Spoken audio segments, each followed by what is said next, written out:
Hey, I'm Stephanie Forryan, and it's Tech Talk time.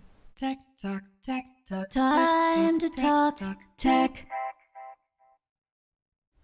Welcome to this week's edition of my web series on the techniques and technology behind the creative process.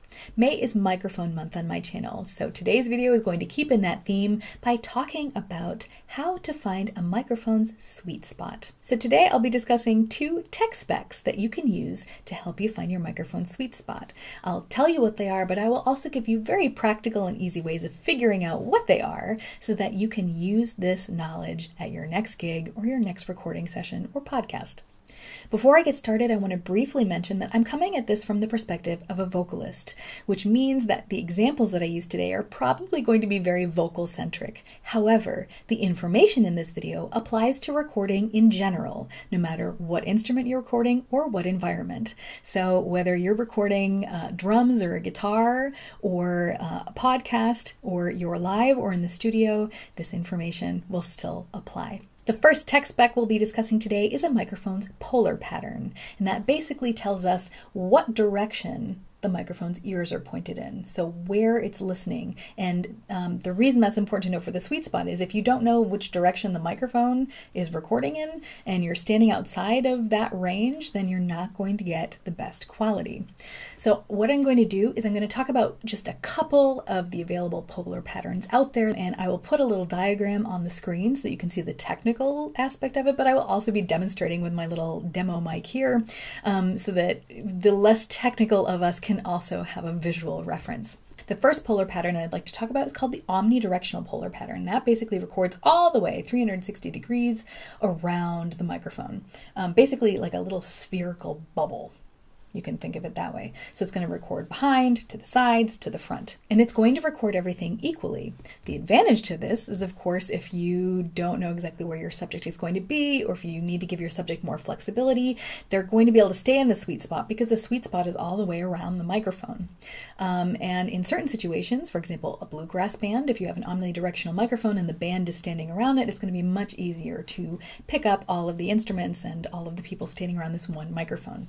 However, an omnidirectional microphone can be tricky to work with because you can't point it away from a certain sound source. So if you have monitor boxes or a PA, then it can get kind of tricky because you can't point the microphone away from those sound sources, and that can lead to things like feedback. The next pattern we're going to talk about is the cardioid polar pattern. It's basically in like a little heart shape around the microphone, and it records mostly to the front, but a little bit to the sides. This polar pattern is used pretty often for live environments simply because you're not going to be getting a lot of ambient music from the band members coming from the sides because it's recording mostly to the front. And also, it's not recording to the back, which means if you have a monitor box in front of you on the stage pointed at your microphone, this microphone isn't listening in this direction, so you're not going to have nearly as many feedback problems. Now, perhaps you don't have your own microphone and you're always dependent on what the clubs have to offer you, and you're thinking to yourself, I don't know what the polar patterns are of all the microphones I use. That's okay. It's easy to figure it out. All you have to do is ask the band to be quiet for about 30 seconds maybe, and then sing into the microphone just like you're performing, your song, and then move to the sides while you're singing. And if you do that, then you can hear when you go outside of that sweet spot. The way you'll know you're leaving the sweet spot is not only if your voice gets quieter, but also certain frequencies might kind of disappear. You might notice that the low end just disappears or the high end disappears. And those are frequencies that you'd like to have in your voice. So then simply go back into that window, and once you figure out exactly where you can move, then you know, okay, I have to stay here for tonight's show. And then as long as you lock that in and remember it, you're using the information of the polar pattern without knowing the actual tech specs of the microphone. And to be honest, that's all that's important. The second tech spec that will help you find a microphone's sweet spot is the mic's sensitivity.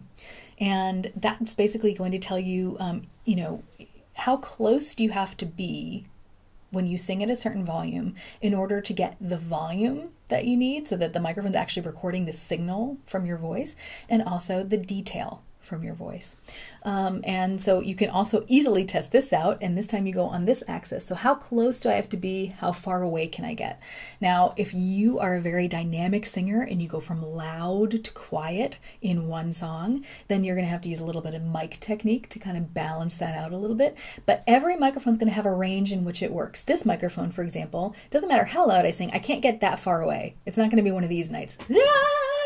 This microphone in particular isn't that sensitive. But once again, it's very easy to test. All you need to do is take a few seconds during sound check and see where your voice sounds the best. And you're going to once again notice two different things. You're going to notice the volume of your voice.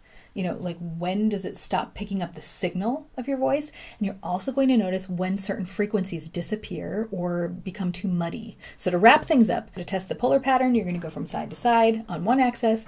And to test the sensitivity, you're going to get closer or you're going to get further away from the microphone. And that's it. If you have any questions about what I talked about today or about microphones in general, feel free to leave those questions for me in the comments, and I will do my best to answer them.